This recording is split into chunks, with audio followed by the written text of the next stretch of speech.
नमस्ते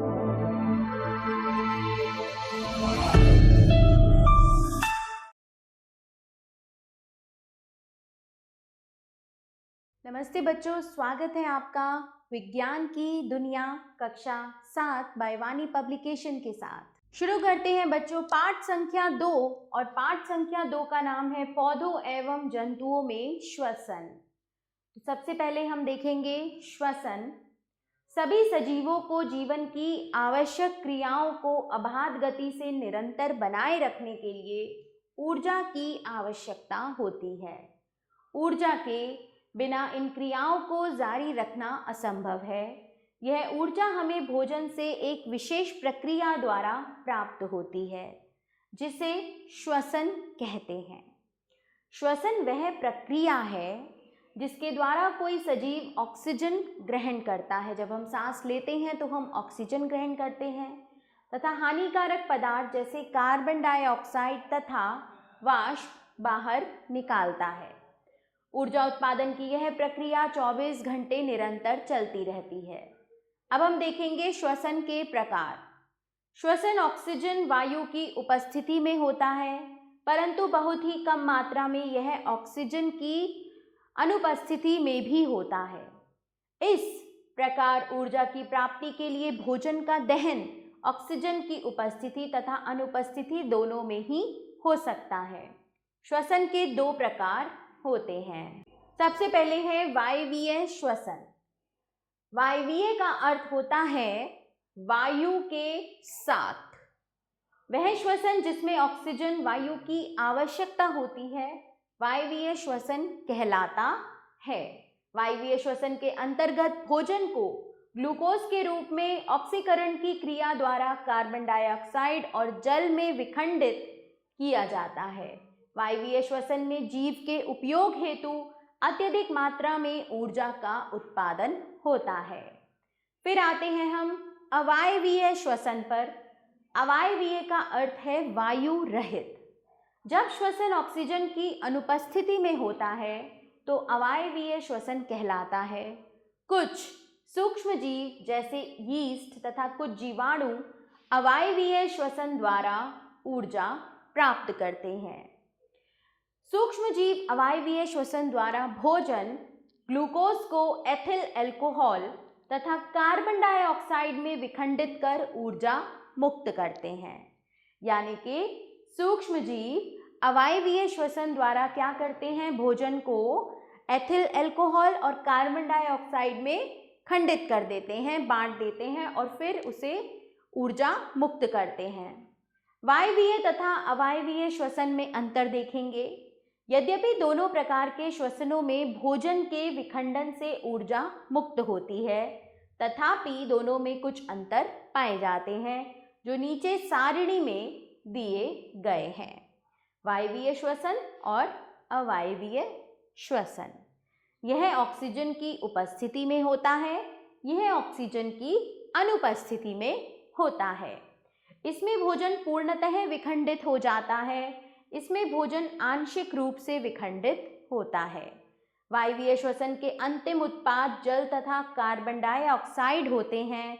अवायवीय श्वसन का अंतिम उत्पाद एथिल अल्कोहल तथा लैक्टिक अम्ल होते हैं।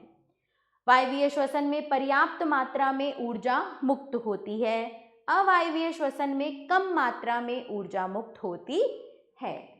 अब हम देखेंगे रंध्र। रिक्तिका दो किडनी के आकार की कोशिकाओं से घिरी रहती है, जिसे द्वार कोशिकाएं कहते हैं। रक्षक कोशिका में क्लोरोप्लास्ट होता है तथा ये प्रकाश संश्लेषण की क्रिया करती है। रक्षक कोशिकाएं सह कोशिकाओं से घिरी रहती हैं। द्वार कोशिकाएं और सह कोशिकाओं से बनी संपूर्ण रचना को रंध्र तंत्र कहते हैं। हरे पौधे प्रकाश संश्लेषण की प्रक्रिया द्वारा अपना भोजन बनाते हैं। वे जल तथा कार्बन डाइऑक्साइड की प्रक्रिया से ग्लूकोज बनाते हैं। इसमें ऊर्जा की आवश्यकता होती है जो सूर्य के प्रकाश से मिलती है। यह ऊर्जा क्लोरोफिल के द्वारा एकत्रित होती है। बना हुआ ग्लूकोज इस ऊर्जा का कुछ भाग ग्रहण कर लेता है। जैसे कि आप यहाँ देख सकते हैं कार्बन डाइऑक्साइड प्लस जल, तो ग्लूकोज ऑक्सीजन प्लस जल।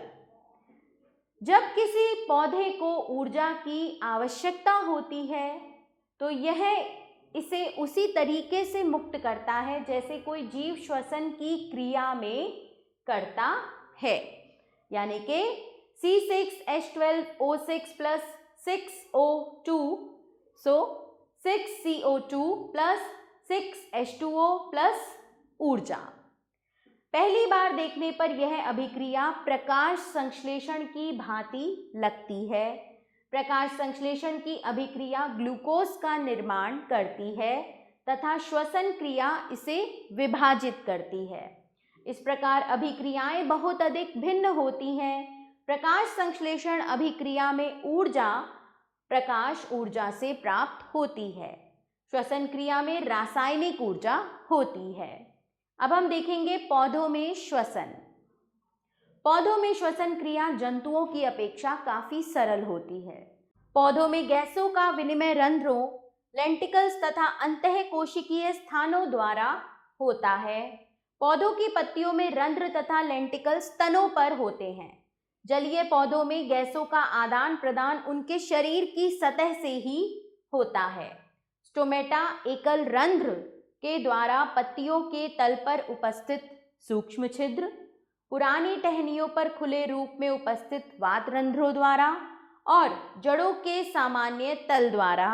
जलीय पौधों में गैसें शारीरिक सतह द्वारा विस्तारित होती हैं।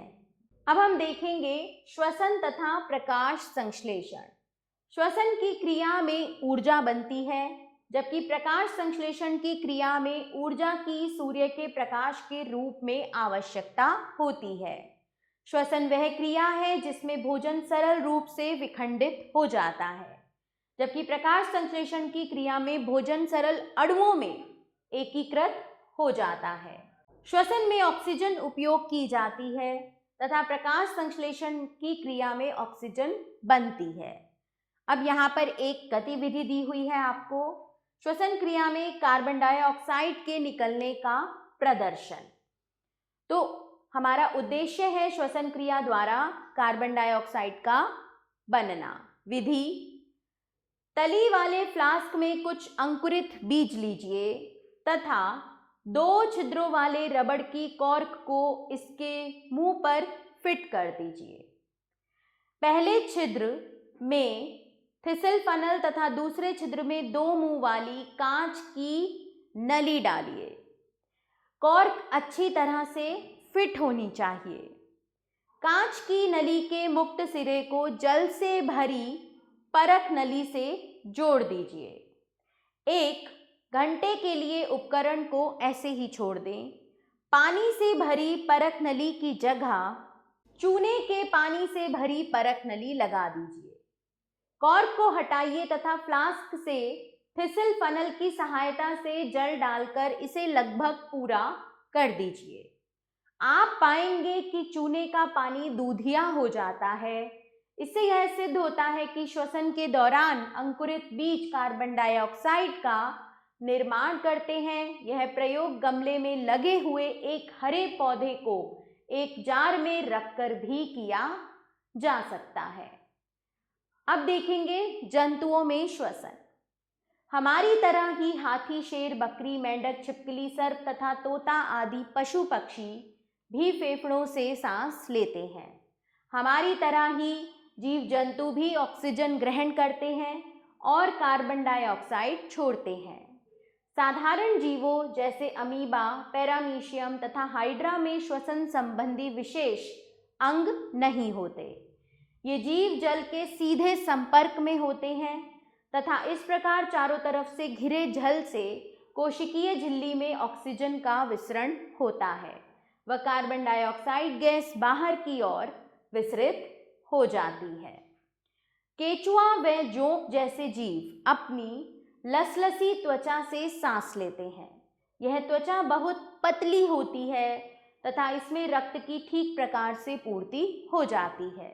यह रक्त ऑक्सीजन व कार्बन डाइऑक्साइड को शरीर के सभी भागों में यहाँ वहाँ भेजता है। कीटों, झींगुर, तिलचट्टा इत्यादि में श्वसन तंत्र श्वास नली के द्वारा होता है। अपने शरीर की सतहों के छिद्रों के द्वार खोल देता है, जिससे गैसों का विनिमय अंदर तथा बाहर से हो जाता है। ऑक्सीजन ग्रहण करने के लिए विशेष अंग होते हैं, जिसे श्वास रंध्र कहते हैं। मछली एक जलीय जीव है। इनके विशेष अंग होते हैं, जिन्हें गलफड़े कहते हैं। यहाँ पर आप देख सकते हैं मछली में श्वसन स्रोत दिखाया गया है। यहाँ केंचुआ और जोंक में त्वचीय श्वसन दिखाया गया है। ये गलफड़े सिर के दोनों ओर स्थित होते हैं। गैसों के आदान प्रदान के लिए मछली इन गलफड़ों का उपयोग करती है। जल में घुली ऑक्सीजन को ग्रहण करने के लिए मछली मुंह में जल भरती है तथा इसे गलफड़ों के ऊपर पंप करती है। जल क्लोम दरारों के द्वारा क्लोम कक्ष में पहुंचता है। यह है क्लोम कक्ष, आप देख रहे हैं। प्रत्येक कक्ष में जल तंतु से गुजरता है। वे ऑक्सीजन को अवशोषित करके बनी कार्बन डाइऑक्साइड से इसे स्थानांतरित कर देते हैं। मेंढक उभयचर होते हैं, अर्थात वे भूमि तथा पानी दोनों में रह सकते हैं। जब वे शिशु अवस्था में होते हैं तो वे गलफड़ों की सहायता से सांस लेते हैं। वयस्क मेंढक अधिकतर फेफड़ों से सांस लेते हैं तथा अपनी त्वचा के द्वारा पर्यावरण से गैसों का आदान प्रदान करते हैं। मेंढक की चिकनी त्वचा में रक्त नलिकाएं होती हैं। गैसों का आदान प्रदान रक्त नलिकाओं की पतली दीवारों के कारण होता है। अब हम देखेंगे मानव में श्वसन तंत्र। मानव में श्वसन के लिए सबसे प्रमुख अंग फेफड़े हैं। गुहाओं तथा नलिकाओं की एक श्रृंखला फेफड़ों में वायु खींचती है तथा श्वसन तंत्र का निर्माण करती है। मनुष्य के श्वसन तंत्र के मुख्य अंग निम्नलिखित हैं। सबसे पहले है ध्वनि यंत्र। ध्वनि यंत्र को टेटुआ भी कहा जाता है और यह श्वास नली में स्थित रहता है। ध्वनि यंत्र में ध्वनि ग्रंथियां होती हैं जो इनमें होकर वायु के गुजरने पर कंपन की ध्वनि करती हैं। फिर आते हैं हम नाक पर। नाक मुंह के ऊपरी चेहरे का भाग है जो श्वसन तथा सूंघने के उपयोग में आती है। मनुष्य नाक के खुले भाग से वायु लेते हैं। ये खुले भाग नासिका द्वार कहलाते हैं। इन नासिका द्वारों में बाल होते हैं जो वायु से उसे फेफड़ों में पहुंचने से पहले जीवाणु तथा धूल के कणों को छानते हैं। फिर आते हैं श्वास नलिकाएं। श्वास नली बाईं व दाईं नलिकाओं में विभाजित रहती है, जिन्हें श्वास नलिकाएं कहते हैं। श्वास नली से होकर जाने वाली वायु श्वास नलिकाओं में प्रवेश करती है। प्रत्येक श्वास नलिका फेफड़ों से जुड़ी होती है। जब वायु श्वास नलिकाओं द्वारा खींची जाती है तो श्वास नलिका छोटी छोटी नलिकाओं में विभाजित हो जाती है, जिन्हें अंतिम श्वास नलिकाएं कहते हैं। ये अंतिम श्वास नलिकाएं किनारों पर बहुत संकरी होती हैं। ग्रास नली। ग्रास नली भोजन व वायु के लिए एक संयुक्त कक्ष है। नासा गुहा ग्रास नली से जाकर मिलती है तथा ग्रास नली से गुजरने वाली वायु श्वास नली में प्रवेश करती है, जो कि गर्दन के मध्य में स्थित होती है। श्वास नली। ध्वनि यंत्र श्वास नली से जुड़ा होता है। श्वास नली लगभग 12 सेंटीमीटर लंबी तथा 2.5 सेंटीमीटर व्यास वाली होती है। श्वास नली की दीवारों पर कोमल हड्डियों के घेरे होते हैं, जिन पर सीलिया भी उपस्थित रहता है। यह फेफड़ों में कीटाणुओं तथा हानिकारक पदार्थों को जाने से रोकता है। फिर आते हैं हम कूपिका पर। अंतिम श्वास निकाएं छोटी नलिकाओं से जुड़ी होती हैं, जो वायु कोश से जुड़ी होती हैं, जिन्हें कूपिका कहते हैं। कूपिकाएं प्राय सूक्ष्म रक्त नलिकाओं से घिरी रहती है, जिन्हें कोशिकाएं कहते हैं। फेफड़ों की रक्त नलिकाओं में गैसीय रूपांतरण होता है। कूपिका से गुजरने वाली ऑक्सीजन रक्त नलिकाओं से कूपिका में जाती है और तब अंतिम श्वास नलिकाओं, श्वास नली तथा ध्वनि यंत्र में ऊपर की ओर गति करती है और नाक के रास्ते बाहर निकल जाती है। फेफड़े, फेफड़े वे अंग हैं जिनसे मनुष्य सांस लेता है। ये संख्या में 2 होते हैं।